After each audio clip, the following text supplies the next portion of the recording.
जय श्री कृष्णा। आइए सुनते हैं आज एकादशी पर गीता का यह अध्याय।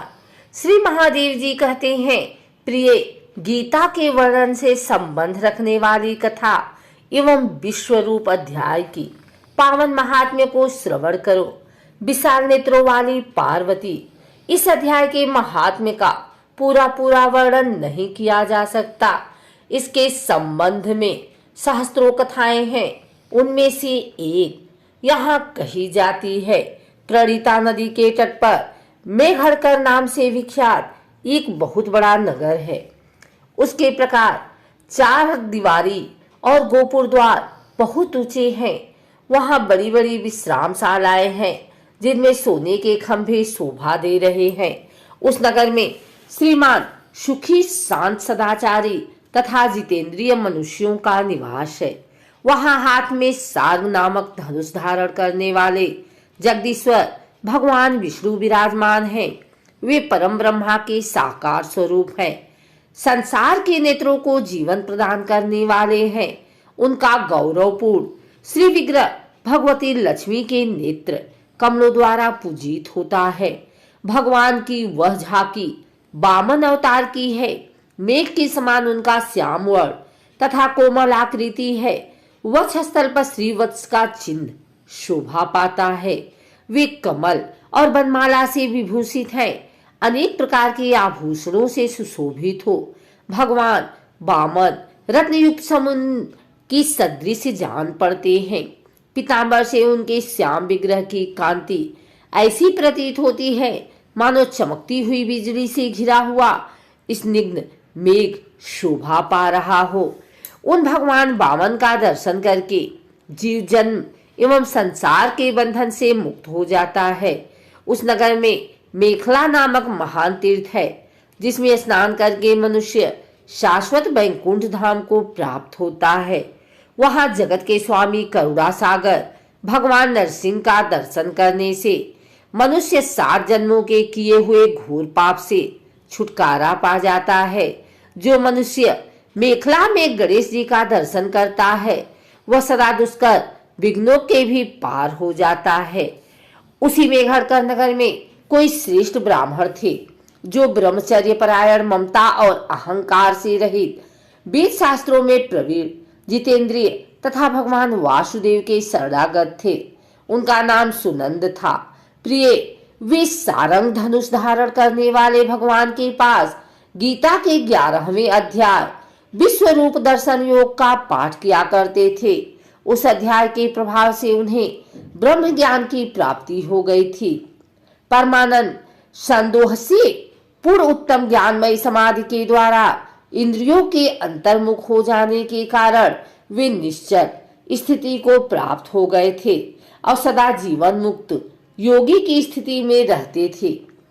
एक समय जब बृहस्पति सिंह राशि में स्थित थे, महायोगी सुनंद ने गोदावरी तीर्थ की यात्रा आरंभ की। विक्रमशः बिरज तीर्थ, तारा तीर्थ, कपिला संगम, अष्ट तीर्थ, कपिला द्वार, नरसिंहवन, अंबिकापुरी तथा कर स्थान पर आदि क्षेत्रों में स्नान और दर्शन करते हुए विवाह मंडप नामक नगर में आए।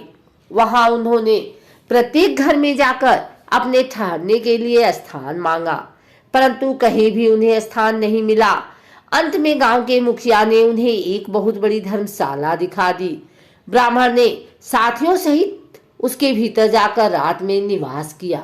सवेरा होने पर उन्होंने अपने को तो धर्मशाला के बाहर पाया, किंतु उनके और साथी नहीं दिखाई दिए। वे उन्हें खोजने के लिए चले। इतने में ही ग्रामपाल मुखिया से उनकी भेंट हो गई। ग्रामपाल ने कहा, मुनि श्रेष्ठ, तुम सब प्रकार से दीर्घायु जान पड़ते हो। सौभाग्यशाली तथा पुण्यवान पुरुषों में तुम सबसे पवित्र हो। तुम्हारे भीतर कोई लोकोत्तर प्रभाव विद्यमान है। तुम्हारे साथी कहाँ गए और कैसे इस भवन से बाहर हुए, इसका पता लगाओ। मैं तुम्हारे सामने इतना ही कहता हूँ कि तुम्हारे जैसा तपस्वी मुझे दूसरा कोई नहीं दिखाई देता।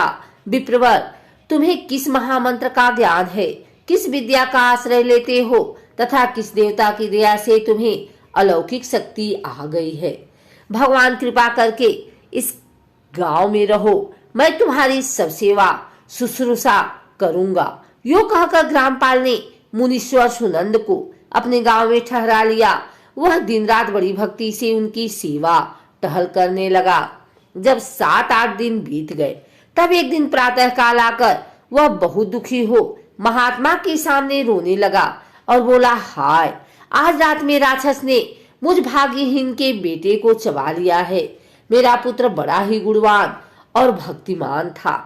ग्रामपाल के इस प्रकार कहने पर योगी सुनंद ने पूछा, कहाँ है वह राक्षस और किस प्रकार उसने तुम्हारे पुत्र का भक्षण किया है? ग्रामपाल बोला, ब्राह्मण, इस नगर में एक बड़ा भयंकर नरभक्षी राक्षस रहता है। वह प्रतिदिन आकर इस नगर के मनुष्यों को खा लिया करता था। तब एक दिन समस्त नगरवासियों ने मिलकर उसे प्रार्थना की, राक्षस, तुम हम सब लोगों की रक्षा करो, हम तुम्हारे लिए भोजन की व्यवस्था किए देते हैं। यहाँ बाहर के जो पथिक रात में आकर नींद लेने लगे उनको खा जाना। इस प्रकार नागरिक मनुष्यों ने गांव के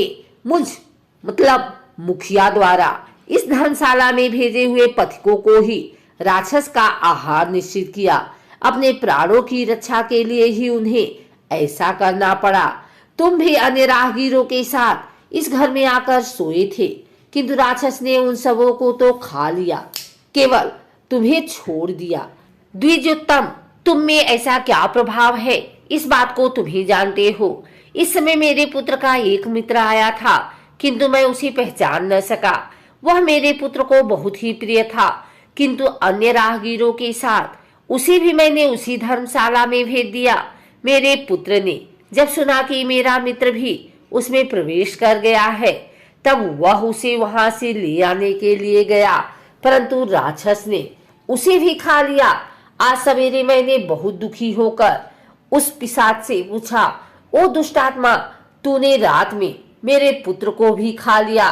तुम्हारे पेट में पड़ा हुआ मेरा पुत्र जिससे जीवित हो सके, ऐसा कोई उपाय यदि हो तो बता। राक्षस ने कहा, ग्रामपाल, धर्मशाला के भीतर घुसे हुए तुम्हारे पुत्र के न जानने के कारण मैंने भक्षण किया है। अन्य पथिकों के साथ तुम्हारा पुत्र भी अनजाने में ही मेरा ग्रास बन गया है। वह मेरे उदर में जिस प्रकार जीवित और रक्षित रह सकता है, वह उपाय स्वयं विधाता ने ही कर दिया है। जो ब्राह्मण सदा गीता के 11वें अध्याय का पाठ करता हो, उसके प्रभाव से मेरी मुक्ति होगी और मरे हुओं को पुनः जीवन प्राप्त होगा। यहाँ कोई ब्राह्मण रहते हैं जिनको मैंने एक दिन धर्मशाला से बाहर कर दिया था। वे निरंतर गीता के 11वें अध्याय का जप किया करते हैं। इस अध्याय के मंत्र से 7 बार अभिमंत्रित करके यदि वे मेरे ऊपर जल का छींटा दे तो निस्संदेह मेरा श्राप से उद्धार हो जाएगा। इस प्रकार उस राक्षस का संदेश पाकर मैं तुम्हारे निकट आया हूँ। ब्राह्मण ने पूछा, ग्रामपाल, जो रात में सोए हुए मनुष्यों को खाता है, वह प्राणी किस पाप से राक्षस हुआ है? ग्रामपाल बोला, ब्राह्मण, पहले इस गांव में कोई किसान ब्राह्मण रहता था। एक दिन वह अगहनी के खेत की क्यारियों की रक्षा करने में लगा था। वहां से थोड़ी ही दूर पर एक बहुत बड़ा गिद्ध किसी राही को मारकर खा रहा था। उसी समय एक तपस्वी कहीं से आ निकले, जो उसे राही को बचाने के लिए दूर से ही दया दिखाते आ रहे थे। गिद्ध उस राही को खाकर आकाश में उड़ गया। तब तपस्वी ने कुपित होकर उस किसान से कहा, ओ दुष्ट हलवाहे, तुझे धिक्कार है, तू बड़ा ही कठोर और निर्दयी है। दूसरे की रक्षा से मुंह मोड़कर केवल पेट पालने के धंधे में लगा है। तेरा जीवन नष्ट प्राय है। अरे जो चोर, दाढ़ वाले जीव, सर्प, शत्रु, अग्नि, विष, जल, गिद्ध, राक्षस, भूत तथा बेताल आदि के द्वारा घायल हुए मनुष्यों की शक्ति होते हुए भी अपेक्षा करता है, वह उनके वध का फल पाता है।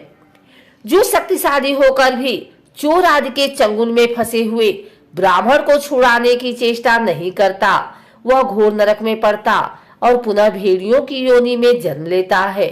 जो वन में मारे जाते हुए तथा गिद्ध और व्याघ्र की दृष्टि में पड़े हुए जीव की रक्षा के लिए छोड़ो छोड़ो की पुकार करता है, वह परम गति को प्राप्त होता है। जो मनुष्य गौओं की रक्षा के लिए व्याघ्र, भील तथा दुष्ट राजाओं के हाथ से मारे जाते हैं, वे भगवान विष्णु के उस परम पद को पाते हैं जो योगियों के लिए भी दुर्लभ है। सहस्त्राश्वमेध यज्ञ और 100 वाजपेयी यज्ञ मिलकर शरणागत रक्षा की 16वीं कला के बराबर भी नहीं हो सकती। दीन तथा भयभीत जीव की उपेक्षा करने से पुण्यवान पुरुष भी समय आने पर कुंभीपाक नामक नरक में पकाया जाता है। तूने दुष्ट गिद्ध के द्वारा खाए जाते हुए राही को देखकर उसे बचाने में समर्थ होते हुए भी जो इसकी रक्षा नहीं की, इससे तू निर्दयी जान पड़ता है।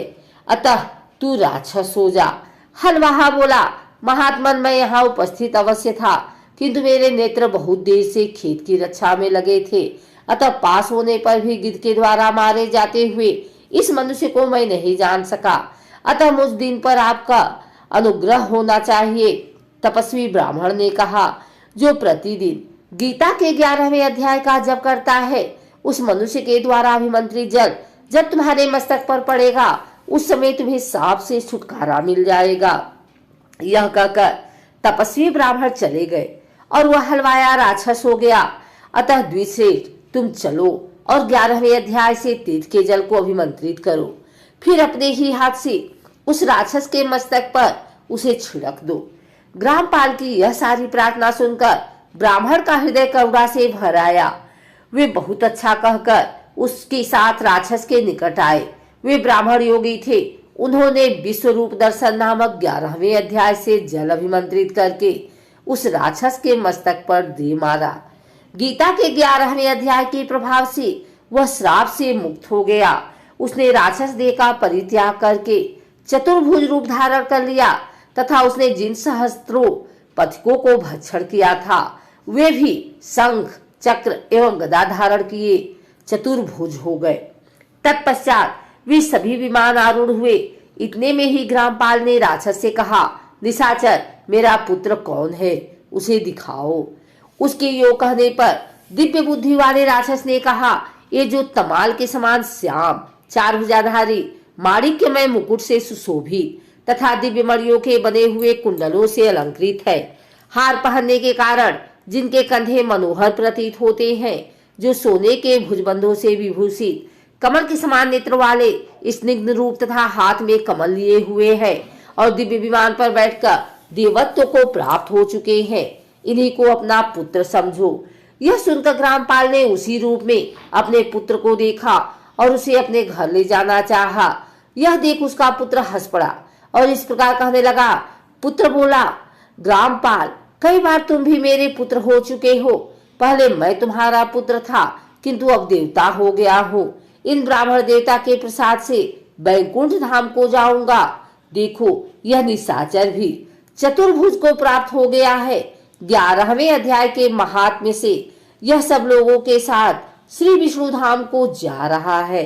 अतः तुम भी इन ब्राह्मण देव से गीता के 11वें अध्याय का अध्ययन करो और निरंतर उसका जप करते रहो। इसके संदेह नहीं कि तुम्हारी भी ऐसी ही उत्तम गति होगी।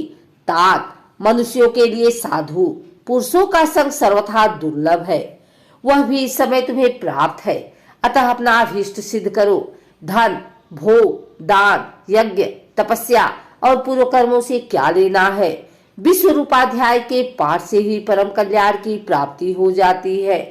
पूर्णानंद संदोष स्वरूप श्री कृष्ण नामक ब्रह्मा के मुख से कुरुक्षेत्र में अपने मित्र अर्जुन के प्रति जो अमृतमय उपदेश निकला था, वही श्री विष्णु का परम तात्विक रूप है।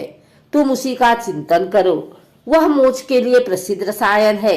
संसार भय से ढरे हुए मनुष्यों की आदि व्याधि का विनाशक तथा अनेक जन्मों के दुखों का नाश करने वाला है। मैं उसके सिवा दूसरे किसी साधन को ऐसा नहीं देखता। अतः उसी का अभ्यास करो। श्री महादेव जी कहते हैं, यो कहकर वह सबके साथ परम धाम को चला गया। तब ग्रामपाल ने ब्राह्मण के मुख से उस अध्याय को पढ़ा। फिर वे दोनों ही उसके महात्म्य से विष्णु धाम को चले गए। पार्वती, इस प्रकार तुम्हें 11वें अध्याय भागवत गीता की कथा सुनाई है।